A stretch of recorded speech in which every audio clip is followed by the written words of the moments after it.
हमारे महान काव्यों में ऐसे कितने ही अवसर आते हैं जब योद्धाओं, देवों, यक्षों और राक्षसों द्वारा युद्ध में अत्यधिक शक्तिशाली अस्त्रों और शस्त्रों का उपयोग किया गया।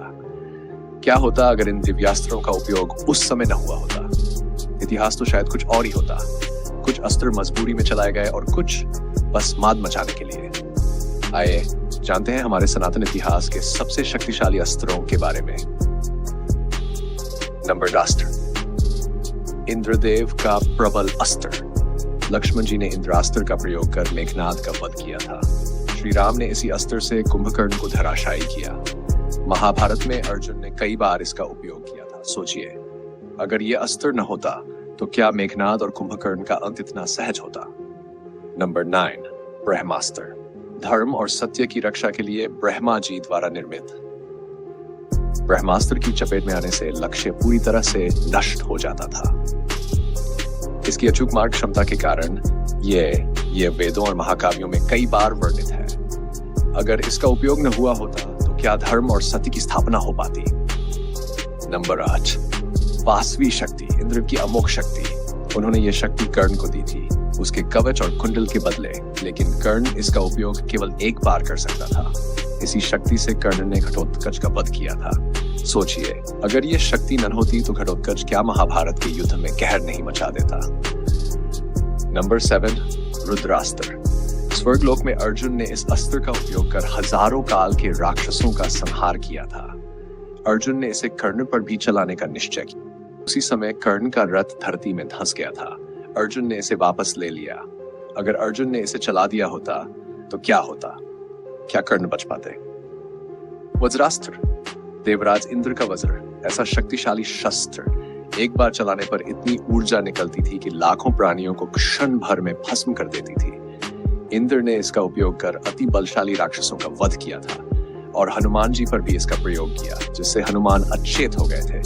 सोचिए, अगर यह अस्त्र हनुमान जी पर काम नहीं करता तो क्या होता? वैष्णवास्त्र। यह अस्त्र अपने लक्ष्य को पूरी तरह नष्ट करने में सक्षम था, चाहे वह कितना ही प्रबल क्यों न हो।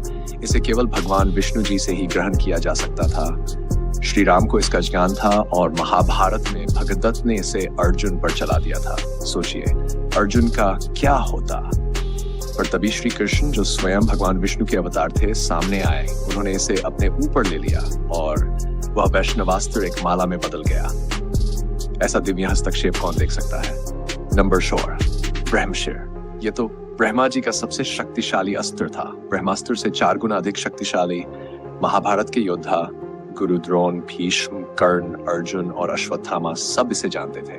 लेकिन कुरुक्षेत्र के अंतिम क्षणों में अश्वत्थामा ने अर्जुन पर ब्रह्मशिर चला दिया। अर्जुन को भी अपना अस्त्र छोड़ना पड़ा। पर क्या हुआ?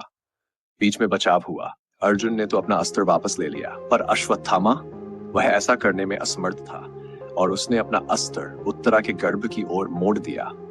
कैसा भयंकर क्षण होगा वह! नारायणास्त्र, भगवान विष्णु का शक्तिशाली दिव्यास्त्र। इसका प्रतिकार करना असंभव था और जितना इसका प्रतिरोध किया जाता, इसकी शक्ति उतनी ही बढ़ जाती। इसका केवल एक ही उपाय था, शत्रु को अपने शस्त्र छोड़कर नम्रता पूर्वक आत्मसमर्पण करना पड़ता। महाभारत में अश्वत्थामा ने पांडव सेना पर नारायणास्त्र का प्रयोग किया। कुछ ही क्षणों में एक अक्षौहिणी सेना का नाश हो गया। तब श्री कृष्ण ने पांडवों से कहा, नतमस्तक हो जाओ, तभी बच पाओगे।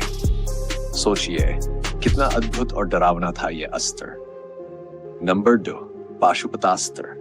भगवान शिव का यह अस्त्र संपूर्ण ब्रह्मांड को पल भर में नष्ट कर सकता था। त्रिपुरा के 3 अविनाशी दानव नगरों को भी इसी पाशुपतास्त्र से नष्ट किया गया था। सोचिए, क्या होता अगर इस अस्त्र का उपयोग और भी अधिक किया जाता? ब्रह्मांड ही अस्तित्व में नहीं रहता। और अब नंबर 1, त्रिशूल और सुदर्शन चक्र। भगवान शिव का त्रिशूल समस्त अस्त्र शस्त्रों से अधिक शक्तिशाली माना जाता है। महाभारत के अनुशासन पर्व में इसका प्रमाण मिलता है।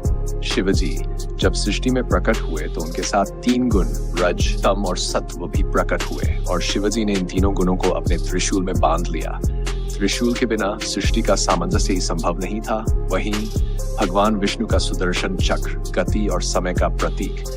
एक वेद में इसका वर्णन आता है, सुदर्शन चक्र को छोड़े जाने पर वह शत्रु का संहार करके ही वापस लौटता है। ऐसा दिव्य अस्त्र जिसका कोई सामना नहीं कर सकता।